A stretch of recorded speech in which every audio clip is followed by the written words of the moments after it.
Guys, welcome back to my channel, and today we are going to learn more about Docker. So basically we are going to start a new series on Elastic Container Services. So the prerequisite for it is Docker. So if you already know Docker, you can skip this lecture. So basically in this lecture you won't be an expert, but you will get a brief idea about what Docker is and how useful it is to us. So let's get started. So basically what what was the scenario before Docker? So before Docker, applications used to run on dedicated server respectively, which means that one application used to run on a single server. To deploy another application, we required another server. So this approach was not very good and also not feasible enough in terms of performance as well as costing. Hence, to solve this particular problem came in the concept of virtual machines. So what are virtual machines? Virtual machine is a compute resource that uses software instead of a physical computer to run programs and deploy applications. So with the help of virtual machines, we could run multiple applications on the same server. Yeah. So it had got few drawbacks also. It it required dedicated hardware for each operating system, right? And at the same time, it was heavy in terms of performance. So, also the another problem that we encountered before Docker was that now not working on my machine problem, which means that when the developers share their code with the testers most of the times the application working on particular machine was not running in same way on another machine. Why? Because maybe because of the dependency problems and at the same time different configuration settings as well. So that too was one of the problems which was further solved with the concept of containers. We'll get to that. Just for time being, try to understand the problems. And also it involved the repetitive work of installing different software before actually running those applications, right? So now, in order to solve all these problems, came the concept of containers. A container is a standard unit of software that packages up code and all its dependencies so the application runs quickly and reliably from one computing environment to another. So, what was container doing is it was creating a standard unit of software and packaging all of the dependencies so that application could run quickly and reliably. So that was all about containers. And containers allow developers to package an application with all of its requirements and configurations, such as libraries and other dependencies, and deploy it as a single package. So, since it was getting deployed as a single package, it faced few uh, it faced less problems and at the same time the behavior was predictable. Yeah. So now you can see that the front end, back end, and database was packaged into a single container and then shared. With this particular approach, we could get a predictable behavior and also the dependency related problem was solved. Yes. Now, what is Docker? We understood the containers, but what is a Docker? Docker is a software development platform to deploy applications. It is a tool designed to make it easier for developers to develop, ship, and run applications with the help of containers. So, a Docker container image is lightweight, standalone, executable package of software that includes everything needed to run an application.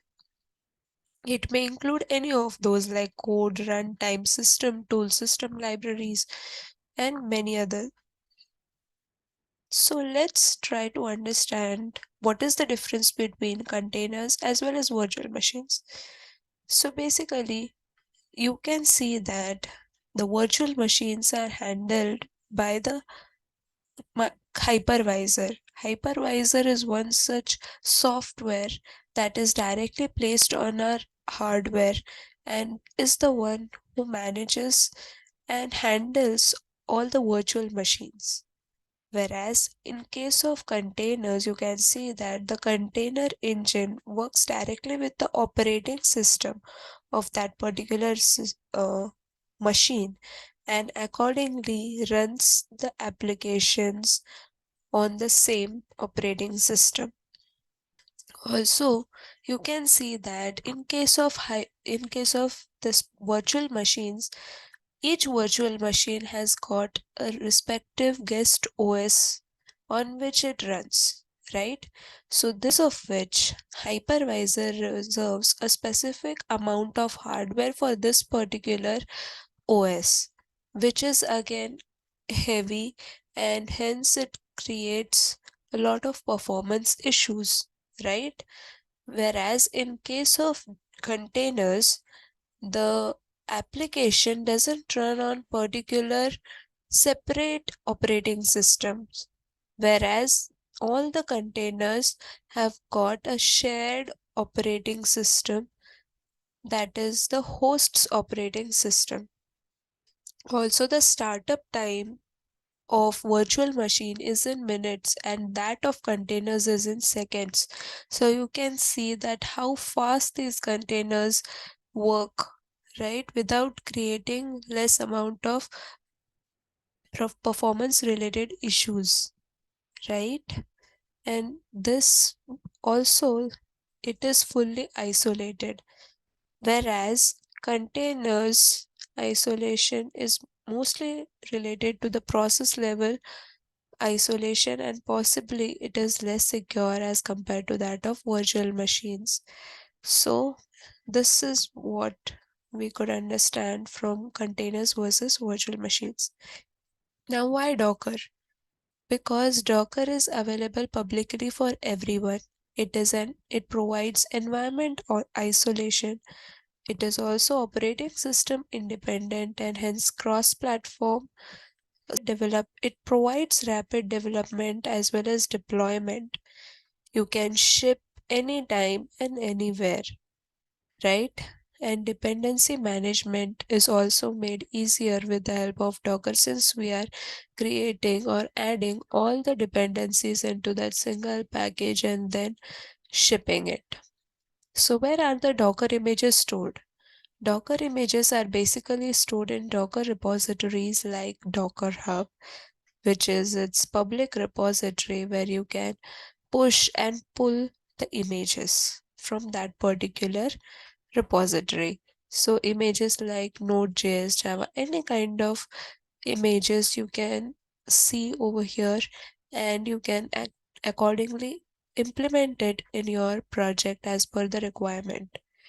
So it has also got now one more thing that we have got public repositories as well as different private repositories. Okay, so in case in this case, we are working with AWS, so we have considered ECR as one such private repository. Okay, so their customized images can be stored in this particular registry. So, what is this Docker architecture? So, basically, you can see that it has got a client server kind of architecture where we build images, pull images, as well as run them as a container. Okay, so how is it working, right? So this is our Docker host, and on top of this, we have got a Docker daemon, which is a server side, and command line that is CLI can be considered as a client over here. This is our registry, which can be any. It can be Docker Hub or ECR or any other registry, right? So basically, we could build Docker images with the help of this Docker daemon, and then we can push it over here. Okay, right? We can push it or we can build the image. Then after building, we can store it into a repository, and whenever we require it, we can fetch it. And after running this particular uh, uh, image, we get the containers. So let's go stepwise. First, we'll consider the Docker build. Now, in this case, with the help of Docker build, we'll be creating a Docker image. Okay. With the help of Docker pull, we'll be pulling the particular image, wherein Docker pull will pull the image from the registry into our host, right? And Docker run will run that particular image for us to be created as a container. So images when we run them, they create containers, or containers get created when we run an image. Okay. Now Docker container management. Now we have got containers, right? But we also need to manage the containers, right? So in order to manage them, we need a container management platform. And this can be managed using ECS, that is Elastic Container Service, as well as Fargate. And there are many other such platforms where we can manage these containers. Okay. So in this course, we'll be considering ECS as our source of Docker container management. Okay. So that's it for this lecture. Hope you found the video helpful. Please like, share, and subscribe to my channel if you found the videos helpful. Thank you so much and have a nice day.